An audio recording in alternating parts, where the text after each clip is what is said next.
asi 16 May 2014 da release tawkiba science fiction film amani. Film asi horakpada chahi kharagi mamangi sinnama ulle. Mafam asida thabak suba miyoi mine haibadi factory gumba amada thabak sunarame. Thabak suriba miyoi adu yengsinanaba haiduna doctor amasu mafam aduda leirame. Asumna nupa ama laktuna doctor aduda tamlamme. Madudi thabak suriba miyoi aduna radiation khara thengnare haina. Maramasina makoina khali madudi mafam aduda uranium phanglani haiduna yamna haraunarame. Amasung mafam aduda achoba machine kaya ama kaurame. Aduga mafam aduda machine sing aduna thabak suba horakpada yengnarame. Asumna thabak suringai matam aduda mafam ado yamna luna makhada surung amagumna namthaki. Doctor aduna mahaki tim ado puduna surung adugi manungda changlakname. Amasung makoina surung aduda changlakpa matamda yamna chawba sage saru ama thengnarame. Doctor aduna yengba matamda khanglame. Madudi saru ado achamma nate. Yamna chawba sa ama tumduna leiribani haina. Aduga mai mangal ubadagi achawba sa ado surung adudagi fauduna samudra tamna chatki. Nakan amaromdana Japan da scientist ama ulame. Mahakna kanagumba amaga phone do wari sanarame. Asumna achawba sa adugi leifam adudagi mafam adu yauna earthquake thoklame. Mafam aduda scientist adugi nuclear power plant leibana mahakna hairame. Madudi mataw asumna earthquake tawduna leirabade hariba nuclear power plant ado lepkani haina. Tanja aduda scientist adugi nupi lai. Aduga scientist aduna mafam adudagi mahaki nupi amade machanupa Fort Kaloina aduna chatkirame. Aduga scientist aduna mahaki nupi da haire. Asumna earthquake lakpase afabanate. Maramasina nahak aigi nuclear power plant tawfam aduda aigi tim khargalai. Asumna scientist aduna hairba matungda scientist adu laboratory amada lai. Aduga thokriba earthquake ado mafam kadaidagi haurakpano haina thijilame. Adubo makoi sing aduna amatta khangbadi ngamlamde. Maramasina scientist aduna hairami leiriba machine khudingmak muthalo. Maramde nikliba si mataw karamna thoklaklibano. Maramasina aikhoida soktanabagidamaktani. Asumna tanja adumaktada mafam aduda yamna kanna earthquake thoklaklame. Mafam aduda scientist adugi nupisu lai. Asumna makhoi mafam marang khangdana chenarame. Amasung mafam aduda pokhairakpadagi hu chenba gas tholaktuna scientist adugi nupigi maikei tamna gas adu laklame. Scientist aduna mahaki nupi ado kannanabani haiduna kanna chele. Adubo upai amata leikide. Gas ado cabin manung sinba thunglame. Mahaki nupi aduna cabin gi thong ado thingjillo haina lauraklame. Maramdi hu chenba gas ado atopa mafamda chatkidanaba haiduna. Asumna scientist aduna tangai fadana thong adu thingba tarame. Aduga mahak yamna nungairamde. Mahaki nupina kaptuna haire. Aikhoigi ichanupa Forto luna chana tobiro. Asumna nuclear power plant ado radiation gi maramdagi pumtum tumna pokhaiki. Mataw ado Fort namhaki school adudagi ubu fanglame. Asumna sinnasi chahi 15 gi matungda amuk ulai. Haujik Fort Army ama oire. Mahakna matam khara training tawruraga mayumda halaklame. Mahak luhongle. Asumna mahaki nupina Forta call tawruktuna Fort ki mapa police na phakre haina haireklame. Fort na mapa bu yamna songlame. Maramdi mahaki mamana sikriba do mapagi maramdagini haiduna. Adubo Fort ki nupina haibadagi Fort na mapag unaduna police custody dagi lauthokname. Aduga mapa macha mayumda halakpada Fort ta mapana haire. Numit ado accident nate. Mado radiation na thoanmane. Haujik numit adugi nikuptugi awabado ngasisu aingonda fauri. Police na faribase athingba leikraba mafam aduda aina chatlubagini. Aigi imanabanasu mafam aduda alpa khonjal matai hai. Maramasina ai mafam aduda chatuna yenglugani. Aduga aina khangangani. Madudi thokriba numit adugi thokdokto accident natte haiba. Asumna Fort su mapaga loinaduna mafam aduda laklame. Amasung makhoina khanglame. Madudi mafam aduda hu chenba gas amade radiation amata leite haiba. Tanja aduda police amuk laktuna faraga makhoiba poki. Flamasigi ahobud utpa doctor ado amuk ulai. Doctor aduna scientist aduda mafam adu maramde mahak madugi maramda thoidokna khangamdabana. Makhoina mafam aduda achoba nunggumba amada experiment tawba horaklame. Madamaduda nunggumba ado lenglakba horai. Matawadu ubada makhoina electric kapsulame. Asumna achoba nunggumba ado kairiklame. Amasung manungdagi thawai panba achoba sa matholktuna makhoising aduda maigumba ama kapsulaktuna attack tawrai. Hariba sa ado kuina phajilubadagi thadorpagumna mathakta paikhatuna chatki. asumna mafam aduda captain laktuna mafam adudagi chatnaba haibada doctor aduna scientist amade fort show punna purtum lai scientist adu sa aduna attack torokpadagi yamna sathina soklame army makok aduna chatuna haireklame madude sa asi achamba sanate lainungda radiation ase namtharakpana samudragi arubada chatuna energy lawribani aikhogi company asesu masi thinanaba haiduna semkibani sa ado ngasi fawo hingle sa adugi maming Godzilla kawi aduga masigi sa asini mayamna earthquake thokle haina khanaribado sa se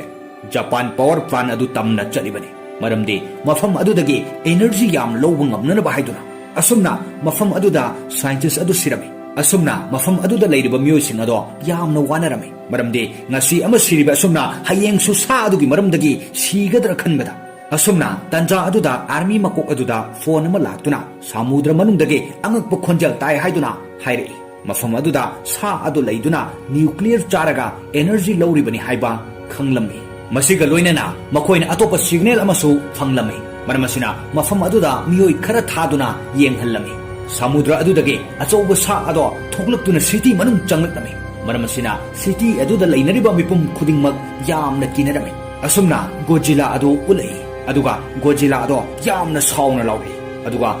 tongan ba pausingda hairi madudi achoba sa ado Godzilla dagi hingnaba chenkibani haina amuk handuna achoba sa adu samudra da chatuna atopa sa kaya punshillami doctor adugi team member na hairi matam khargi mamangda aikhoina marum ani phangki marum amana Japan gi power plant aduda achoba sa ama onkai aduga atopa marum amana aikhoina karisu khangba ngamdre marum ado mafam aduda fajana thamkibani asumna marum ama laikiba mafam aduda miyoi khara thaduna yenghallunaba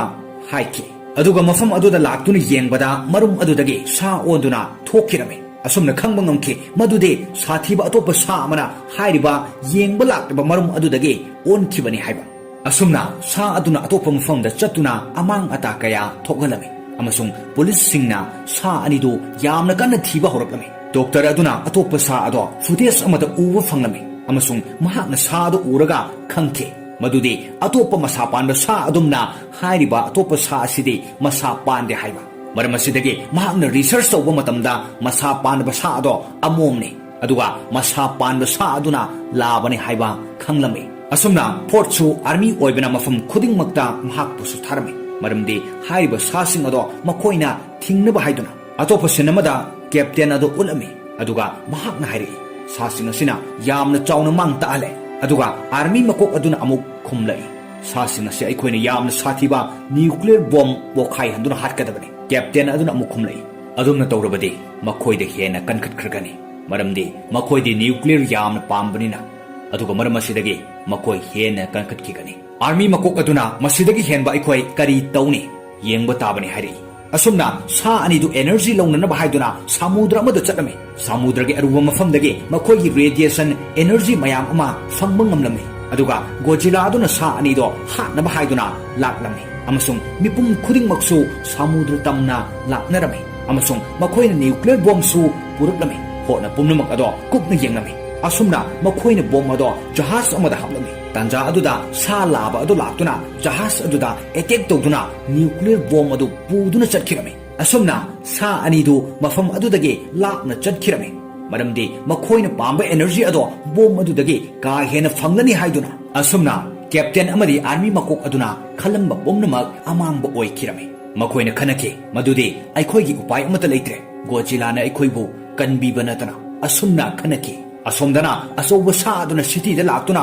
amang ata kaya thogalame tanja aduda Godzilla sumafam aduda laklame aduga army sing adu sulai sa aduga Godzilla aduga yamna sathina khanarame asumna makoi anina khanabada mafam aduge building amade yum sing amang ata kaya thokke army sing ado makoina khanariba adudage lap thoklame mafam aduda sa laba adu khakto oibana Godzilla aduna yamna lakcherame asumna Godzilla aduna sa laba ado halamdai aduda tunglomdagi sa among adu laktuna attack tawraklame asumna Godzilla adu sa ani aduga yamna kanna khatnarame sa ani adu punkibana Godzilla na sa ani du hatpa warame mafam amadana surung amagi manungda army sing aduna marum mayam ama thengnarame marum sing ado sa among aduna koklambane mafam aduda army amana bomb timer tawduna mapanda chenthoraktuna bomb ado pokhairaki amasung marumsing ado loina pokhaiduna mangkirami pokhaibad ubada sa aniduna makhoigi marumsing adugi khalaga yamna warami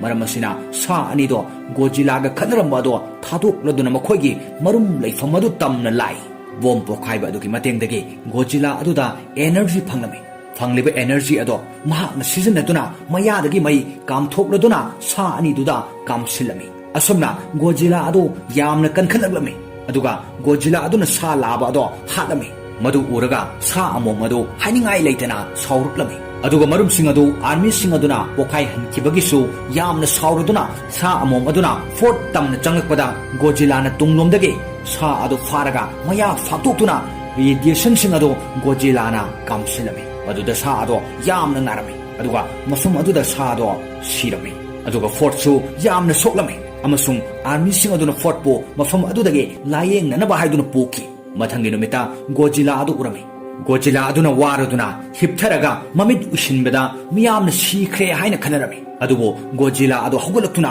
samudru tamna chatki amasung Godzilla aduna kanagumba amatada amangada thogalamde asumna mafam aduda mahaki yeknabadi sa aniduni sa anido halamnaga mahak handuna samudru tamna chatki aduga fort so mahaki nupi amadi machaga yamna nungsina unarami asumna pumnamak hanagumna semgatlami aduga matang asida film asi loishinki film asi 16 May 2014 da release tawkiba science fiction film amani film asi horakpada chahi kharagi mamangi sinnama ulle mafam asida thabak suba miyoi mine haibadi factory gumba amada thabak sunarami thabak suriba miyoi adu yengsinanaba haiduna doctor amasu mafam aduda leirami asumna nupa ama laktuna doctor aduda tamlammi madudi thabak suriba miyoi aduna radiation khara thengnare haina maramasina makoina khali madudi mafam aduda uranium phanglani haiduna yamna haraunarami amasung mafam aduda achoba machine kaya ama kaurami aduga mafam aduda machine sing aduna thabak suba horakpada yengnarami asumna thabak suringai matam aduda mafam ado yamna luna makhada surung amagumna namthaki doctor aduna mahaki tim ado puduna surung adugi manungda changlaknami amasung makoina surung aduda changlakpa matamda yamna chawba sagi saru ama thengnarami doctor aduna yengba matamda khanglami madudi saru ado achamba nate yamna chawba sa ama tumduna leiribani haina aduga mai mangal ubadagi achawba sa ado surung adudagi fauduna samudra tamna chatki nakan amaromdana Japan da scientist ama ulami mahakna kanagumba amaga phone do wari sanarami asumna achawba sa adugi leifam adudagi mafam adu yauna earthquake thoklami mafam aduda scientist adugi nuclear power plant leibana mahakna hairami madudi mataw asumna earthquake tawduna leirabadi hariba nuclear power plant ado lepkani haina tanja aduda scientist adugi nupi lai aduga scientist aduna mafum adudage mahaki nupi amade machanupa fort ka loina duna chatkirami aduga scientist aduna mahaki nupi da haire asumna earthquake lakpase afavanate maramasina nahak aigi nuclear power plant tawfam aduda aigi tim kharaga lei asumna scientist aduna hairbu matungda scientist adu laboratory amada lai aduga thokriba earthquake ado mafam kadai dage haurakpono haina thijilami adubo makoi sing aduna amatta khangbadi ngamlamde maramasina scientist aduna hairami leiriba machine khudingmak muthalo maramde nikliba si matau karamna thoklakribano maramasina aikhoida soktanabagi damaktani asumna tanja adumaktada mafam aduda yamna kanna earthquake thoklaklami mafam aduda scientist adugi nupisu lai asumna makhoi mafam marang khangdana chenarami amasung mafam aduda pokhairakpadagi hu chenba gas tholaktuna scientist adugi nupigi maikai tamna gas adu laklami scientist aduna mahaki nupi ado kannanabani haiduna kanna chele adubo upai amata leikide gas ado cabin manung sinba thunglami mahaki nupi aduna cabin gi thong ado thingjillo haina lawruklami maramdi hu chenba gas ado atop mafamda chatkhidana ba haiduna asumna scientist aduna tangai fadana thong adu thingba tarami aduga mahak yamna nungairamde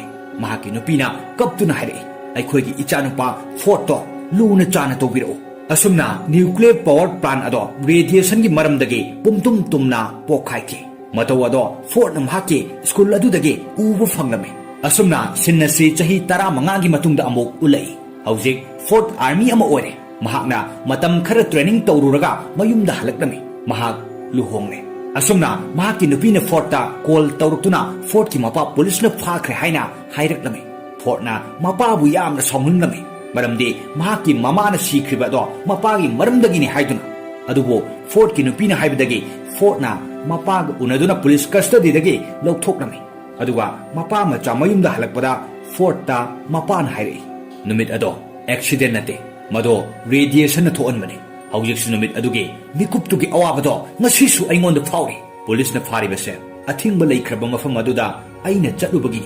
aigi imanabana su mafam aduda angpa khonjel ma tai hai maramasina ai mafam aduda chatuna yenglugani aduga aina khangangani madude thokriba numit adugi thogdokto accident natte hai asumna fort su mapaga loinaduna mafam aduda laklami amasung makhoina khanglami madude mafam aduda hu chenba gas amade radiation amata leite haiba tanja aduda police amuk laktuna faraga makhoi bu puki film asigi ahobu utpa doctor ado amuk ulai doctor aduna scientist aduda mafam aduda hanna lakneba karigino hangbada scientist aduna mahakna mafam aduda tawningliba thabuk sing ado pumnamak hairakpada doctor ado ngaklami maramde mahak madugi maramda thoidokna khangamdabana makoina mafam aduda achouba nunggumba amada experiment tawba horaklami madamaduda nunggumba ado lenglakba horai matawadu ubada makoina electric kapsulami asumna achouba nunggumba ado kairaklami amasung manungdagi thawai panba achouba sa ma tholuktuna makoising aduda maigumba ama kapsulaktuna attack tawrai hariba sa ado kuina phajilubadagi thadorpugumna mathakta paikhatuna chatki asumna mafam aduda captain laktuna mafam adudagi chatnaba haibada doctor aduna scientist amade fort show punna purtum lai scientist adu sa aduna attack torokpadagi yamna sathina soklami army makok aduna chatuna haireklami madude sa asi achamba sanate lainungda radiation ase namtharakpana samudragi arubada chatuna energy lawribani aikhogi company asesu masi thinanaba haiduna semkibani sa ado ngasi fawo hingle sa adugi maming Godzilla koi aduga masigi sa sini mayamna earthquake thokle haina khanaribido sa se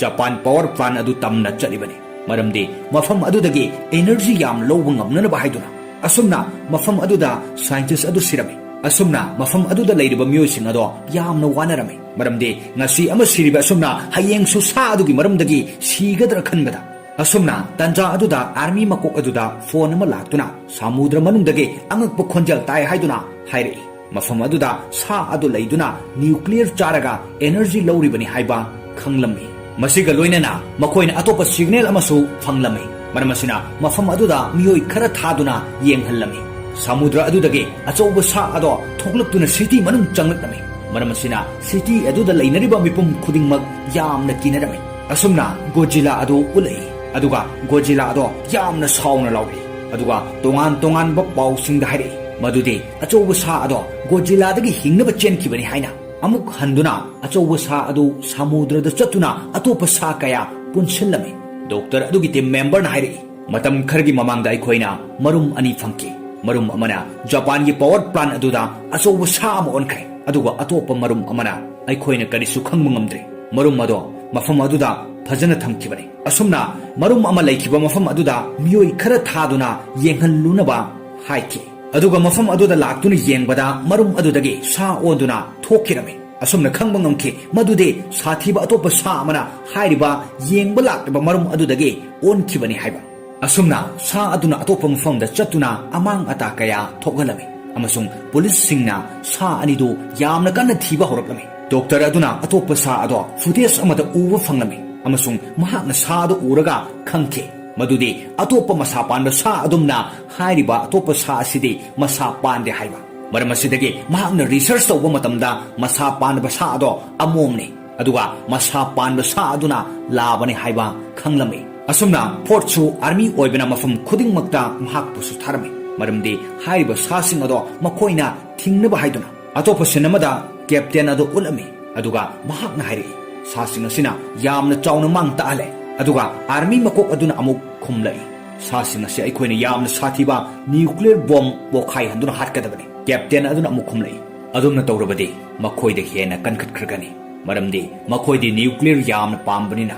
aduga maramasidagi makoi hena kankhat kigani army makok aduna masidagi henba aikoi kari tawni yengba tabani hari asumna sa ani du energy launana ba haiduna samudra amada chatlami samudra ge aruba mafam dage makhoi gi radiation energy mayam ama fangba ngamlami aduga Godzilla aduna sa ani do hatna ba haiduna laklami amasung mipum khuding maksu samudra tamna laknarami amasung makhoi na nuclear bomb su puruklami hona pumnamak ado kupna yenglami asumna makhoi na bomb ado jahaz amada haplami tanja aduda sa laba adu laktuna jahaz aduda attack tawduna nuclear bomb adu puduna chatkirami asumna sa ani du mafam adudage lakna chatkirami maramdi makhoi na pamba energy ado bomb adudage ka hena fanglani haiduna asumna captain amadi army makok aduna khalamba bomnamak amangba oikirami makhoi na khanake madudi aikhoi gi upai amata leitre Godzilla na aikhoi bu kanbiba natana asumna khanake asomdana asoba sa aduna city da laktuna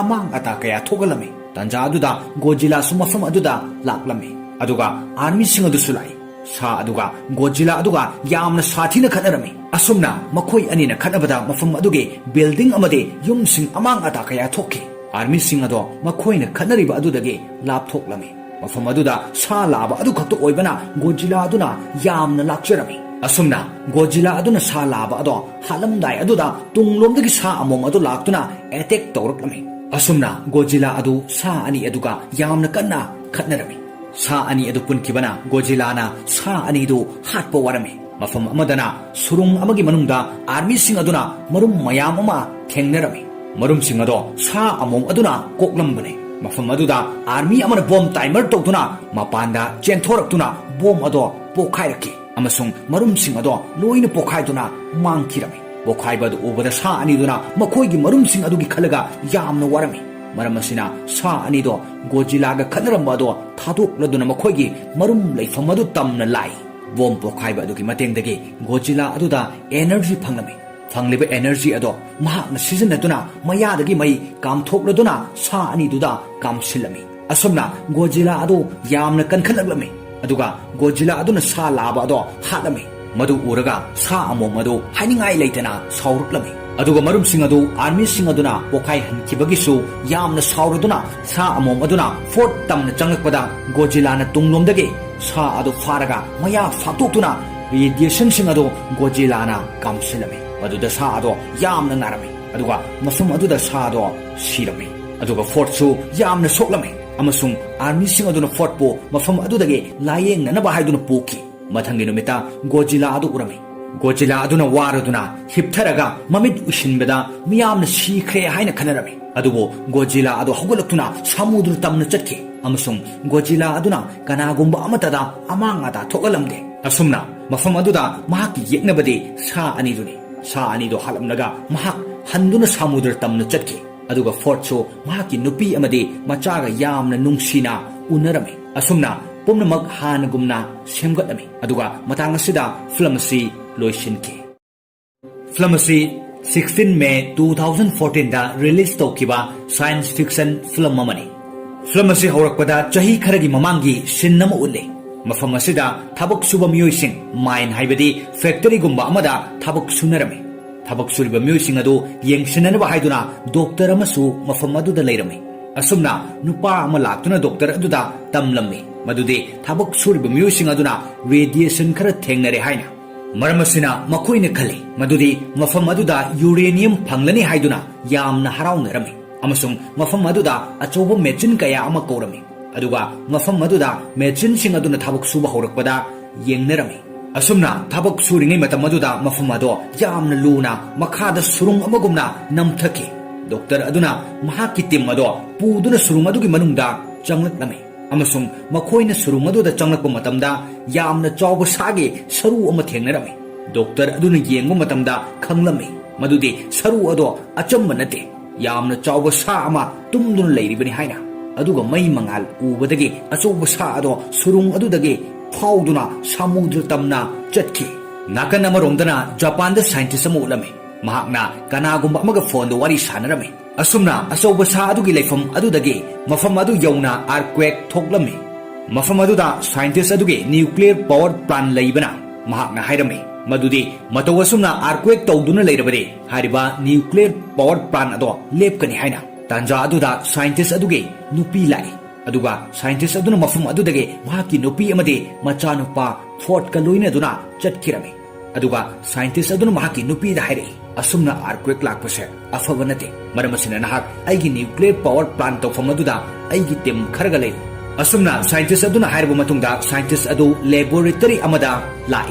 aduga thokriba earthquake ado mafam kadai dagi haurakpano haina thijilami adubo makhoi sing aduna amatta khangbadi ngamlamde maramasina scientist aduna hairami leiriba machine khudingmak muthalo maramde nikliba si matau karamna thoklakibano maramasina aikhoida soktanabagi damaktani asumna tanja adumaktada mafam aduda yamna kanna earthquake thoklaklami mafam aduda scientist adugi nupisu lai asumna makhoi mafam marang khangdana generami amasung mafam aduda pokhairakpadagi hu chenba gas tholaktuna scientist adugi nupigi maikei tamna gas adu laklami scientist aduna mahaki nupi ado kannanabani haiduna kanna chelei adubo upai amata leikide gas ado cabin manung sinba thunglami mahaki nupi aduna cabin gi thong ado thingjillo haina lauraklami maramdi hu chenba gas ado atoppa mafamda chatkidanaba haiduna asumna scientist aduna tangai fadana thong adu thingba tarami aduga mahak yamna nungairamde mahaki nupina kaptuna hairei aikhoigi ichanupa photo luna chana tobiro asumna nuclear power plant ado radiation gi maramdagi pumtum tumna pokhaiki mataw ado Ford namhaki school adudagi ubu fanglami asumna sinnasi chahi 15 gi matungda amuk ulai hojik Ford army ama ore mahakna matam khara training tawruraga mayumda halaklami mahak luhongle asumna mahaki nupina Ford ta call tawruktuna Ford ki mapa police na phakre haina hairaklami Ford na mapa bu yamna somhunglami maramdi mahaki mamana sikriba do mapagi maramdagini haiduna adubo Ford ki nupina haibadagi Ford na mapaga unaduna police custody dagi lokthoknami aduga mapa macha mayumda halakpada Ford ta mapana hairei numit ado accident nate mado radiation na thoonmani hawjik numit adugi nikuptugi awabado ngasisu aingonda fauri police na faribase athingba leikraba mafam aduda aina chatlubagi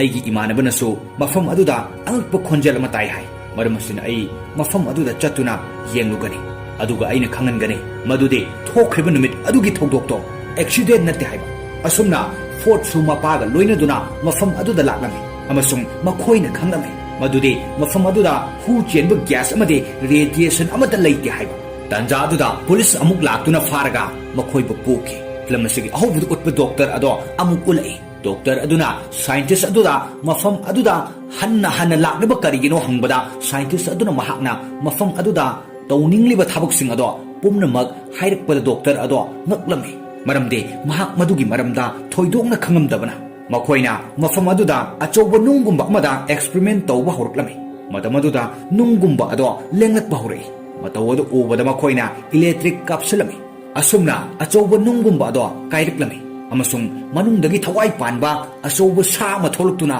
makhoising aduda maigumba ama kapsullaktuna attack tawrei hariba sa ado kuina phajillubadagi thadorpagumna mathakta paikhatuna chatki asumna mafam aduda captain laktuna mafam adudagi chatnaba haibada doctor aduna scientist amade Ford su punna purtum lai scientist adu sa aduna attack tawrukpadagi yamna sathina soklami army makok aduna chatuna haireklami madudi sa asi achamba sanate lainungda radiation ase namtharakpana samudragi arubada chatuna energy lawribani aikhoigi company asisu masi thinanaba haiduna semkibani sa ado ngasi fawo hingle sa adugi maming Godzilla koi aduga masigi sa asini mayamna earthquake thokle haina khanaribado sa se Japan power plant adu tamna chalibani maramdi mafam adudagi energy yam lowba ngamnana ba haiduna asumna mafam aduda scientist adu sirami asumna mafam aduda leiriba myoising ado yamna wanarami maramdi ngasi ama siriba asumna hayeng su sa adugi maramdagi sigadra khanbada asumna tanja aduda army makok aduda phone ama laktuna samudra manungdagi angakpa khonjal tai haiduna hairei mafam aduda sa adu leiduna nuclear charaga energy lawribani haiba khanglami masiga loinana makoina atopa signal amasu phanglami maramasina mafam aduda miyoi khara thaduna yenghallami samudra adudagi achouba sa ado thoklaktuna city manung changlakami maramasina city aduda leinariba mipum khudingmak yamna kinarami asumna Godzilla adu ulai aduga Godzilla ado yamna sauna lawi aduga tongan ba pausing da hairei ꯃꯗꯨꯗꯤ ꯑꯆꯧꯕ ꯁꯥ ꯑꯗꯣ ꯒꯣꯖꯤꯂꯥꯗꯒꯤ ꯍꯤꯡꯅꯕ ꯆꯦꯟꯈꯤꯕꯅꯤ ꯍꯥꯏꯅ ꯑꯃꯨꯛ ꯍꯟꯗꯨꯅ ꯑꯆꯧꯕ ꯁꯥ ꯑꯗꯨ ꯁꯃꯨꯗ꯭ꯔꯗ ꯆꯠꯇꯨꯅ ꯑꯇꯣꯞꯄ ꯁꯥ ꯀꯌꯥ ꯄꯨꯟꯁꯤꯜꯂꯝꯃꯤ ꯗꯣꯛꯇꯔ ꯑꯗꯨꯒꯤ ꯇꯤꯝ ꯃꯦꯝꯕꯔꯅ ꯍꯥꯏꯔꯛꯏ ꯃꯇꯝ ꯈꯔꯒꯤ ꯃꯃꯥꯡꯗ ꯑꯩꯈꯣꯏꯅ ꯃꯔꯨꯝ ꯑꯅꯤ ꯐꯪꯈꯤ ꯃꯔꯨꯝ ꯑꯃꯅ ꯖꯄꯥꯟꯒꯤ ꯄꯥꯋꯔ ꯄ꯭ꯂꯥꯟ ꯑꯗꯨꯗ ꯑꯆꯧꯕ ꯁꯥ ꯑꯃ ꯑꯣꯟꯈ꯭ꯔꯦ ꯑꯗꯨꯒ ꯑꯇꯣꯞꯄ ꯃꯔꯨꯝ ꯑꯃꯅ ꯑꯩꯈꯣꯏꯅ ꯀꯔꯤꯁꯨ ꯈꯪꯕ ꯉꯝꯗ꯭ꯔꯦ ꯃꯔꯨꯝ ꯑꯗꯣ ꯃꯐꯝ ꯑꯗꯨꯗ ꯐꯖꯅ ꯊꯝꯈꯤꯕꯅꯤ ꯑꯁꯨꯝꯅ ꯃꯔꯨꯝ ꯑꯃ ꯂꯩꯈꯤꯕ ꯃꯐꯝ ꯑꯗꯨꯗ ꯃꯤꯑꯣꯏ ꯈꯔ ꯊꯥꯗꯨꯅ ꯌꯦꯡꯍꯜꯂꯨꯅꯕ ꯍꯥꯏꯈꯤ ꯑꯗꯨꯒ ꯃꯐꯝ ꯑꯗꯨꯗ ꯂꯥꯛꯇꯨꯅ ꯌꯦꯡꯕꯗ ꯃꯔꯨꯝ ꯑꯗꯨꯗꯒꯤ ꯁꯥ ꯑꯣꯟꯗꯨꯅ ꯊꯣꯛꯈꯤꯔꯝꯃꯤ ꯑꯁꯨꯝꯅ ꯈꯪꯕ ꯉꯝꯈꯤ ꯃꯗꯨꯗꯤ ꯁꯥꯊꯤꯕ ꯑꯇꯣꯞꯄ ꯁꯥ ꯑꯃꯅ ꯍꯥꯏꯔꯤꯕ ꯌꯦꯡꯕ ꯂꯥꯛꯂꯤꯕ ꯃꯔꯨꯝ ꯑꯗꯨꯗꯒꯤ ꯑꯣꯟꯈꯤꯕꯅꯤ ꯍꯥꯏꯕ ꯑꯁꯨꯝꯅ ꯁꯥ ꯑꯗꯨꯅ ꯑꯇꯣꯞꯄ ꯃꯐꯝꯗ ꯆꯠꯇꯨꯅ ꯑꯃꯥꯡ ꯑꯇꯥ ꯀꯌꯥ ꯊꯣꯛꯍꯜꯂꯝꯃꯤ ꯑꯃꯁꯨꯡ ꯄꯨꯂꯤꯁꯁꯤꯡꯅ ꯁꯥ ꯑꯅꯤꯗꯨ ꯌꯥꯝꯅ ꯀꯟꯅ ꯊꯤꯕ ꯍꯧꯔꯛꯂꯝꯃꯤ ꯗꯣꯛꯇꯔ ꯑꯗꯨꯅ ꯑꯇꯣꯞꯄ ꯁꯥ ꯑꯗꯣ ꯐꯨꯇꯦꯖ ꯑꯃꯗ ꯎꯕ ꯐꯪꯂꯝꯃꯤ ꯑꯃꯁꯨꯡ ꯃꯍꯥꯛꯅ ꯁꯥ ꯑꯗꯨ ꯎꯔꯒ ꯈꯪꯈꯤ ꯃꯗꯨꯗꯤ ꯑꯇꯣꯞꯄ ꯃꯁꯥ ꯄꯥꯟꯕ ꯁꯥ ꯑꯗꯨꯝꯅ ꯍꯥꯏꯔꯤꯕ ꯑꯇꯣꯞꯄ ꯁꯥ ꯑꯁꯤꯗꯤ ꯃꯁꯥ ꯄꯥꯟꯗꯦ ꯍꯥꯏꯕ ꯃꯔꯝ ꯑꯁꯤꯗꯒꯤ ꯃꯍꯥꯛꯅ ꯔꯤꯁꯔꯆ ꯇꯧꯕ ꯃꯇꯝꯗ ꯃꯁꯥ ꯄꯥꯟꯕ ꯁꯥ ꯑꯗꯣ ꯑꯃꯣꯝꯅꯤ ꯑꯗꯨꯒ ꯃꯁꯥ ꯄꯥꯟꯕ ꯁꯥ ꯑꯗꯨꯅ ꯂꯥꯕꯅꯤ ꯍꯥꯏꯕ ꯈꯪꯂꯝꯃꯤ ꯑꯁꯨꯝꯅ ꯐꯣꯔꯠꯁꯨ ꯑꯥꯔꯃꯤ ꯑꯣꯏꯕꯅ ꯃꯐꯝ ꯈꯨꯗꯤꯡꯃꯛꯇ ꯃꯍꯥꯛꯄꯨꯁꯨ ꯊꯥꯔꯝꯃꯤ ꯃꯔꯝꯗꯤ ꯍꯥꯏꯔꯤꯕ ꯁꯥꯁꯤꯡ ꯑꯗꯣ ꯃꯈꯣꯏꯅ ꯊꯤꯡꯅꯕ ꯍꯥꯏꯗꯨꯅ ꯑꯇꯣꯞꯄ ꯁꯤꯟ ꯑꯃꯗ ꯀꯦꯞꯇꯦꯟ ꯑꯗꯨ ꯎꯠꯂꯝꯃꯤ ꯑꯗꯨꯒ ꯃꯍꯥꯛꯅ ꯍꯥꯏꯔꯛꯏ ꯁꯥꯁꯤꯡ ꯑꯁꯤꯅ ꯌꯥꯝꯅ ꯆꯥꯎꯅ ꯃꯥꯡ ꯇꯥꯛꯍꯜꯂꯦ ꯑꯗꯨꯒ ꯑꯥꯔꯃꯤ ꯃꯀꯣꯛ ꯑꯗꯨꯅ ꯑꯃꯨꯛ ꯈꯨꯝꯂꯛꯏ ꯁꯥꯁꯤꯡ ꯑꯁꯤ ꯑꯩꯈꯣꯏꯅ ꯌꯥꯝꯅ ꯁꯥꯊꯤꯕ ꯅ꯭ꯌꯨꯀ꯭ꯂꯤꯌꯔ ꯕꯣꯝ ꯄꯣꯈꯥꯏꯍꯟꯗꯨꯅ ꯍꯥꯠꯀꯗꯕꯅꯤ ꯀꯦꯞꯇꯦꯟ ꯑꯗꯨꯅ ꯑꯃꯨꯛ ꯈꯨꯝꯂꯛꯏ ꯑꯗꯨꯝꯅ ꯇꯧꯔꯕꯗꯤ ꯃꯈꯣꯏꯗ ꯍꯦꯟꯅ ꯀꯟꯈꯠꯈ꯭ꯔꯒꯅꯤ ꯃꯔꯝꯗꯤ ꯃꯈꯣꯏꯗꯤ ꯅ꯭ꯌꯨꯀ꯭ꯂꯤꯌꯔ ꯌꯥꯝꯅ ꯄꯥꯝꯕꯅꯤꯅ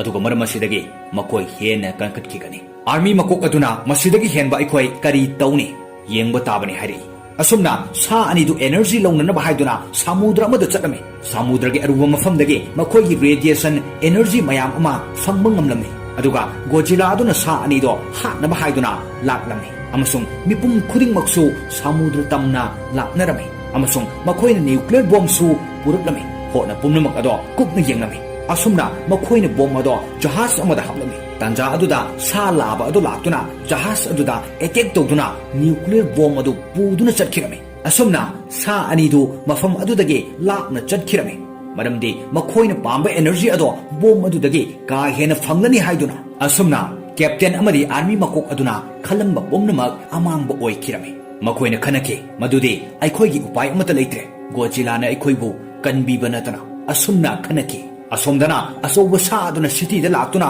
अमांग अता कया थोगलमे तंजा अदुदा गोजिला सु मफम अदुदा लाक्लमे अदुगा आर्मी सिंग अदुसु लाई सा अदुगा गोजिला अदुगा यामना साथीना खनरमे असुमना मखोइ अनिना खनबदा मफम अदुगे बिल्डिंग अमदे युमसिंग अमांग अता कया थोके आर्मी सिंग अदो मखोइना खनरिबा अदुदगे लापथोक्लमे मफम अदुदा सा लाबा अदु खत्तो ओइबना गोजिला अदुना यामना लाक्चरमे असुमना गोजिला अदुना सा लाबा अदो हालमदाय अदुदा तुंगलोमदगी सा अमोम अदु लाक्तुना अटैक तौरक्लमे असुमना गोजिला अदु सा अनि अदुगा यामना कन्ना खतनरमे सा अनि अदु पुनखिबना गोजिलाना सा अनि दु हाटपा वारमे मफम अमदना सुरुंग अमगी मनुंगदा आर्मी सिंग अदुना मरुम मयाम अमा थेंगनरमे मरुम सिंग अदो सा अमोम अदुना कोक्लमबने मफम अदुदा आर्मी अमना बॉम्ब टाइमर तौदुना मपांदा चेंथोरक्तुना बॉम्ब अदो पोखाइरके अमसुंग मरुम सिंग अदो लोइना पोखाइदुना मांगखिरमे पोखाइबदु उबदा सा अनिदुना मखोइगी मरुम सिंग अदुगी खलगा यामना वारमे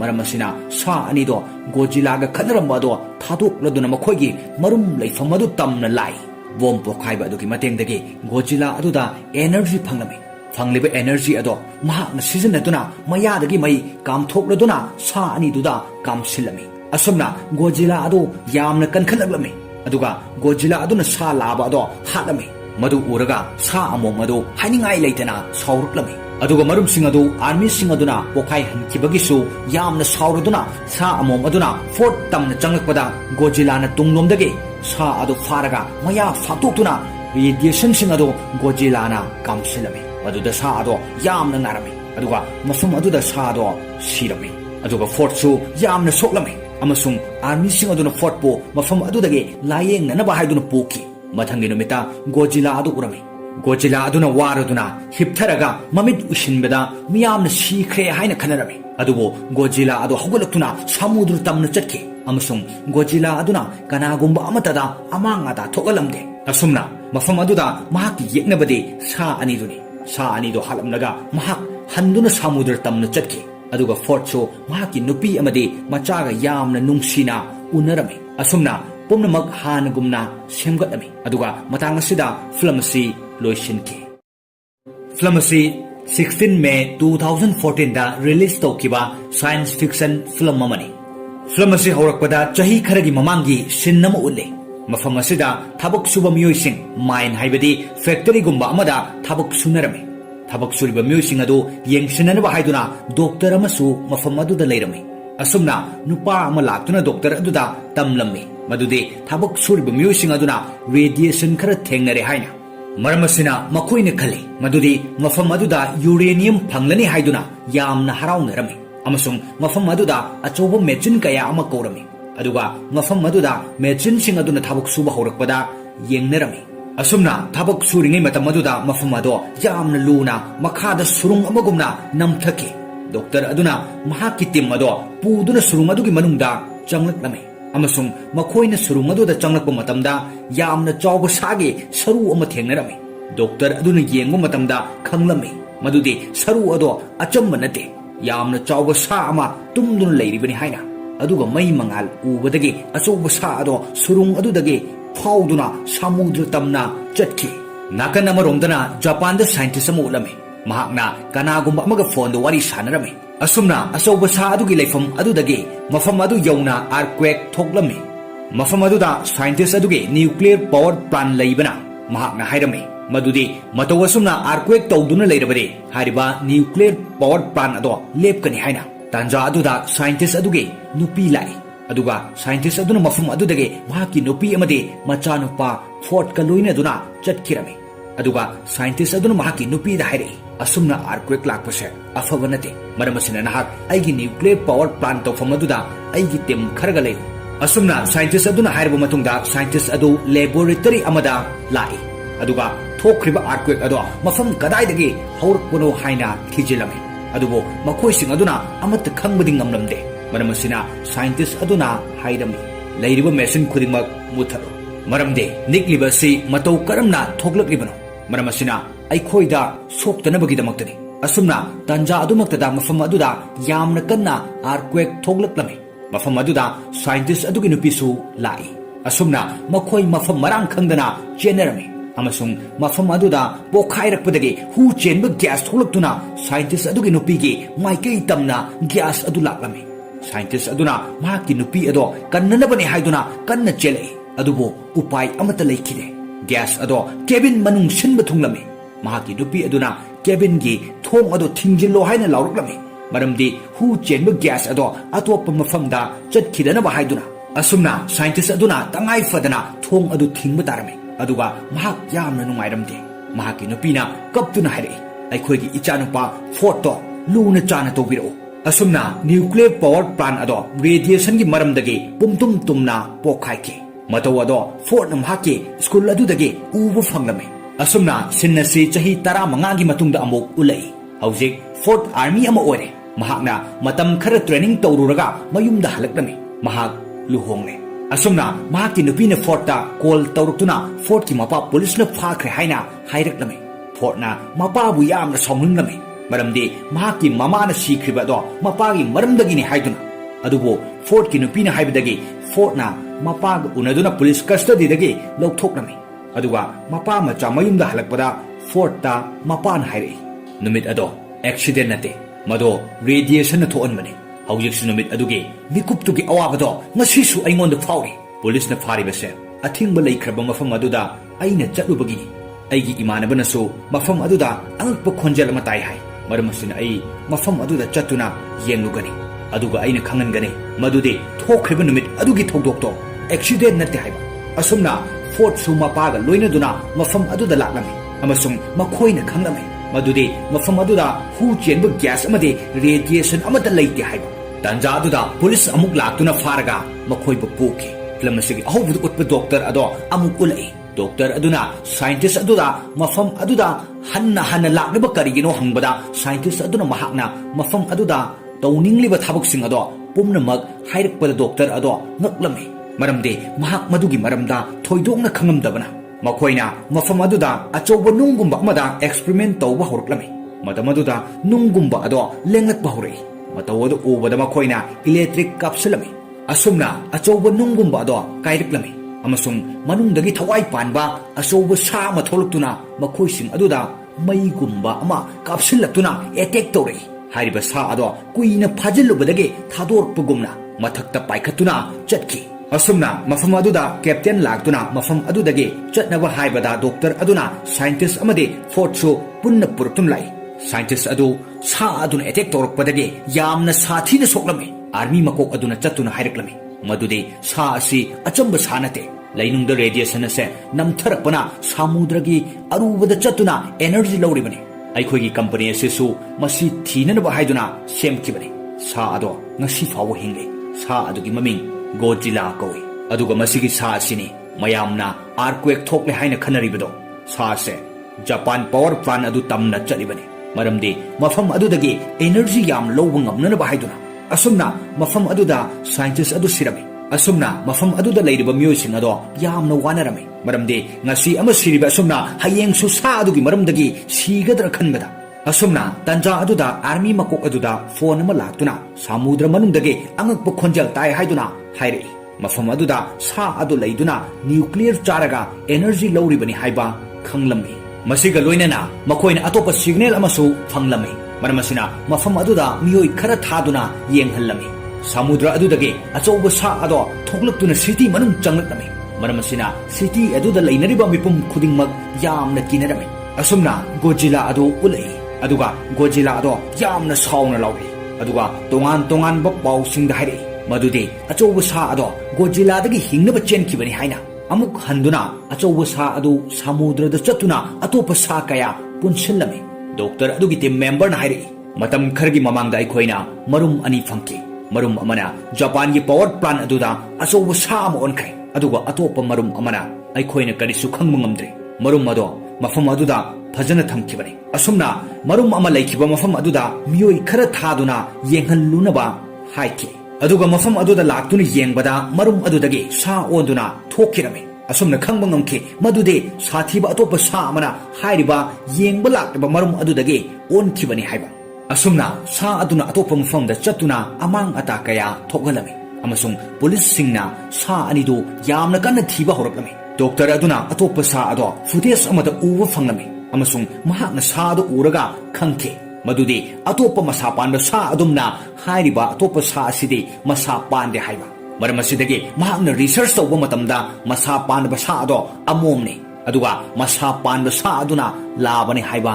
ꯈꯪꯂꯝꯃꯤ꯫ ꯑꯁꯨꯝꯅ ꯐꯣꯔꯠꯁꯨ ꯑꯥꯔꯃꯤ ꯑꯣꯏꯕꯅ ꯃꯐꯝ ꯈꯨꯗꯤꯡꯃꯛꯇ ꯃꯍꯥꯛꯄꯨꯁꯨ ꯊꯥꯔꯝꯃꯤ, ꯃꯔꯝꯗꯤ ꯍꯥꯏꯔꯤꯕ ꯁꯥꯁꯤꯡ ꯑꯗꯣ ꯃꯈꯣꯏꯅ ꯊꯤꯡꯅꯕ ꯍꯥꯏꯗꯨꯅ꯫ ꯑꯇꯣꯞꯄ ꯁꯤꯟ ꯑꯃꯗ ꯀꯦꯞꯇꯦꯟ ꯑꯗꯨ ꯎꯠꯂꯝꯃꯤ, ꯑꯗꯨꯒ ꯃꯍꯥꯛꯅ ꯍꯥꯏꯔꯛꯏ, ꯁꯥꯁꯤꯡ ꯑꯁꯤꯅ ꯌꯥꯝꯅ ꯆꯥꯎꯅ ꯃꯥꯡ ꯇꯥꯛꯍꯜꯂꯦ꯫ ꯑꯗꯨꯒ ꯑꯥꯔꯃꯤ ꯃꯀꯣꯛ ꯑꯗꯨꯅ ꯑꯃꯨꯛ ꯈꯨꯝꯂꯛꯏ, ꯁꯥꯁꯤꯡ ꯑꯁꯤ ꯑꯩꯈꯣꯏꯅ ꯌꯥꯝꯅ ꯁꯥꯊꯤꯕ ꯅ꯭ꯌꯨꯀ꯭ꯂꯤꯌꯔ ꯕꯣꯝ ꯄꯣꯈꯥꯏꯍꯟꯗꯨꯅ ꯍꯥꯠꯀꯗꯕꯅꯤ꯫ ꯀꯦꯞꯇꯦꯟ ꯑꯗꯨꯅ ꯑꯃꯨꯛ ꯈꯨꯝꯂꯛꯏ, ꯑꯗꯨꯝꯅ ꯇꯧꯔꯕꯗꯤ ꯃꯈꯣꯏꯗ ꯍꯦꯟꯅ ꯀꯟꯈꯠꯈ꯭ꯔꯒꯅꯤ, ꯃꯔꯝꯗꯤ ꯃꯈꯣꯏꯗꯤ ꯅ꯭ꯌꯨꯀ꯭ꯂꯤꯌꯔ ꯌꯥꯝꯅ ꯄꯥꯝꯕꯅꯤꯅ,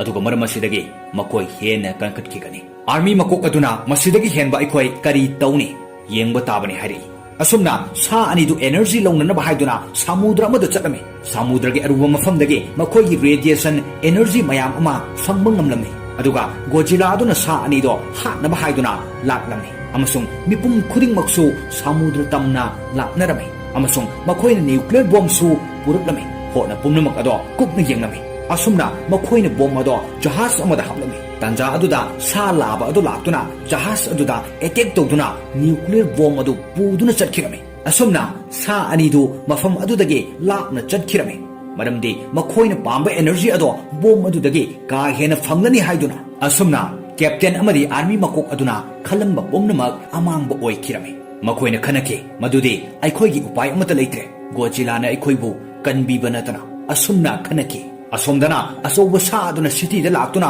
ꯑꯃꯥꯡ ꯑꯇꯥ ꯀꯌꯥ ꯊꯣꯛꯍꯜꯂꯝꯃꯤ꯫ ꯇꯟꯖꯥ ꯑꯗꯨꯗ ꯒꯣdzillꯥꯁꯨ ꯃꯐꯝ ꯑꯗꯨꯗ ꯂꯥꯛꯂꯝꯃꯤ, ꯑꯗꯨꯒ ꯑꯥꯔꯃꯤꯁꯤꯡ ꯑꯗꯨꯁꯨ ꯂꯥꯛꯏ꯫ ꯁꯥ ꯑꯗꯨꯒ ꯒꯣdzilla ꯑꯗꯨꯒ ꯌꯥꯝꯅ ꯁꯥꯊꯤꯅ ꯈꯠꯅꯔꯝꯃꯤ꯫ ꯑꯁꯨꯝꯅ ꯃꯈꯣꯏ ꯑꯅꯤꯅ ꯈꯠꯅꯕꯗ ꯃꯐꯝ ꯑꯗꯨꯒꯤ ꯕꯤꯜꯗꯤꯡ ꯑꯃꯗꯤ ꯌꯨꯝꯁꯤꯡ ꯑꯃꯥꯡ ꯑꯇꯥ ꯀꯌꯥ ꯊꯣꯛꯈꯤ꯫ ꯑꯥꯔꯃꯤꯁꯤꯡ ꯑꯗꯣ ꯃꯈꯣꯏꯅ ꯈꯠꯅꯔꯤꯕ ꯑꯗꯨꯗꯒꯤ ꯂꯥꯞꯊꯣꯛꯂꯝꯃꯤ꯫ ꯃꯐꯝ ꯑꯗꯨꯗ ꯁꯥ ꯂꯥꯕ ꯑꯗꯨ ꯈꯛꯇ ꯑꯣꯏꯕꯅ ꯒꯣdzilla ꯑꯗꯨꯅ ꯌꯥꯝꯅ ꯂꯥꯛꯆꯔꯝꯃꯤ꯫ ꯑꯁꯨꯝꯅ ꯒꯣdzilla ꯑꯗꯨꯅ ꯁꯥ ꯂꯥꯕ ꯑꯗꯣ ꯍꯥꯠꯂꯝꯗꯥꯏ ꯑꯗꯨꯗ ꯇꯨꯡꯂꯣꯝꯗꯒꯤ ꯁꯥ ꯑꯃꯣꯝ ꯑꯗꯨ ꯂꯥꯛꯇꯨꯅ ꯑꯦꯇꯦꯛ ꯇꯧꯔꯛꯂꯝꯃꯤ꯫ ꯑꯁꯨꯝꯅ ꯒꯣdzilla ꯑꯗꯨ ꯁꯥ ꯑꯅꯤ ꯑꯗꯨꯒ ꯌꯥꯝꯅ ꯀꯟꯅ ꯈꯠꯅꯔꯝꯃꯤ꯫ ꯁꯥ ꯑꯅꯤ ꯑꯗꯨ ꯄꯨꯟꯈꯤꯕꯅ ꯒꯣdzillꯥꯅ ꯁꯥ ꯑꯅꯤꯗꯨ ꯍꯥꯠꯄ ꯋꯥꯔꯝꯃꯤ, Mafam amadana surung amagi manungda army sing aduna marum mayam ama thengnarami. Marum sing ado sa among aduna koklambane. Mafam aduda army amana bomb timer tokduna mapanda chenthoraktuna bomb ado pokhairaki. Amasung marum sing ado loina pokhaiduna mangkirami. Pokhaiba adu ubada sa aniduna makhoigi marum sing adugi khalaga yamna warami. Maram asina sa anido Godzilla ga khanaramba ado thadokladuna makhoigi marum leifam adu tamna lai. Bomb pokhaiba adugi matengdagi Godzilla aduda energy phanglami. Fangliba energy ado mahakna sizinaduna mayadagi mai kamthokladuna sa aniduda kamsilami. Asumna Godzilla adu yamna kankhalagami. Aduga Godzilla aduna sa laba ado hatlami. Madu uraga sa among adu haningai leitana sauruklami. Aduga marum sing adu army sing aduna pokhai hankibagisu yamna sauraduna sa among aduna fort tamna changlakpada Godzilla na tunglomdagi sa adu faraga maya fatokuna radiation sing adu Godzilla na kamsilami. Aduda sa ado yamna ngarami. Aduga mafum aduda sa ado sirami. Aduga fort su yamna soklami. Amasung army sing aduna fort po mafum adudagi layeng nanaba haiduna poki. Mathangi numita Godzilla adu urami. Godzilla aduna waraduna hiptharaga mamit ushinbada miyamna sikhre haina khanarami. Adubo Godzilla adu hogolaktuna samudra tamna chatki. Amasung Godzilla aduna kanagumba amatada amangada thogalamde. Asumna mafam aduda mahaki yeknabadi sa aniduni. Sa anido halamnaga mahak handuna samudra tamna chatki. Aduga fort so mahaki nupi amadi machaga yamna nungsina unarami. Asumna pumnamak hanagumna semgatlami. Aduga matang asida film asi loishinki. Film asi 16 May 2014 da release tawkiba science fiction film amani. Film asi horakpada chahi kharagi mamangi sinnama ulle. Mafam asida thabak suba miyosing mine haibadi factory gumba amada thabak sunarami. Thabak suriba miyosing adu yengsinanaba haiduna doctor amasu mafam aduda leirami. Asumna nupa ama laktuna doctor aduda tamlammi. Madudi thabak suriba miyosing aduna radiation khara thengnare haina. Maramasina makoina khali madudi mafam aduda uranium phanglani haiduna yamna haraunarami. Amasung mafam aduda achoba machine kaya ama kaurami. Aduga mafam aduda machine sing aduna thabak suba horakpada yengnarami. Asumna thabak suringai matam aduda mafam ado yamna luna makhada surung amagumna namthaki. Doctor aduna mahaki tim ado puduna surung adugi manungda changlaklami. Amasung makoina surung aduda changlakpa matamda yamna chawba sagi saru ama thengnarami. Doctor aduna yengba matamda khanglami. Madudi saru ado achamba nate yamna chawba sa ama tumduna leiribani haina. Aduga mai mangal ubadagi achawba sa ado surung adudagi fauduna samudra tamna chatki. Nakan amaromdana Japan da scientist ama ulami. Mahakna kanagumba amaga phone do wari sanarami. Asumna achawba sa adugi leifam adudagi mafam adu yauna earthquake thoklami. Mafam aduda scientist adugi nuclear power plant leibana mahakna hairami. Madudi mataw asumna earthquake tawduna leirabadi hariba nuclear power plant ado lepkani haina. Tanja aduda scientist adugi nupi lai. Aduga scientist aduna mafam adudagi mahaki nupi amadi machanupa fort kaloina aduna chatkirami. Aduga scientist aduna mahaki nupi da hairi. Asumna earthquake lakpase afabanate. Maramasina nahak aigi nuclear power plant tawfam aduda aigi tim kharaga lei. Asumna scientist aduna hairba matungda scientist adu laboratory amada lai. Aduga thokriba earthquake ado mafam kadaidagi haurakpano haina thijilami. Adubo makoising aduna amatta khangbadi ngamlamde. Maramasina scientist aduna hairami. Leiriba machine khudingmak mutharo. Maramde nikliba si mataw karamna thoklakribano. Maramasina aikhoida soktanabagidamaktani. Asumna tanja adumaktada mafam aduda yamna kanna earthquake thoklaklami. Mafam aduda scientist adugi nupisu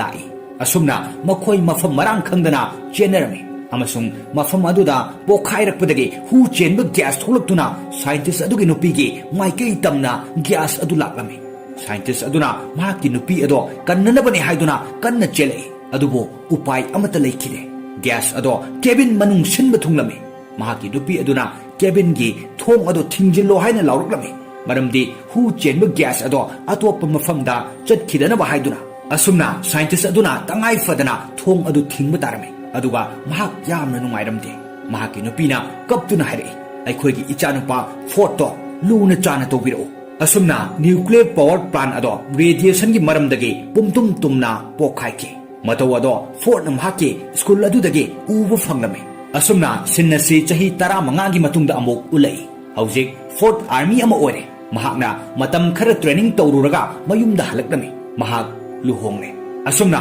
mahakki nupina 4th ta call tawruktuna 4th ki mapa police na phakhre haina hairaklami 4th na mapa bu yamna sawnunglami maramdi mahakki mama na sikriba do mapa gi maramdagi ni haiduna adubo 4th ki nupina haibadagi 4th na mapa ga unaduna police custody dagi lawthoknami aduga mapa macha mayumda halakpada 4th ta mapa na haire numit ado accident nate mado radiation na thoanmani hawjik su numit aduge mikuptugi awabado ngasisu aingonda fauri police na phari base athingba leikraba mafam aduda aina chatlubagi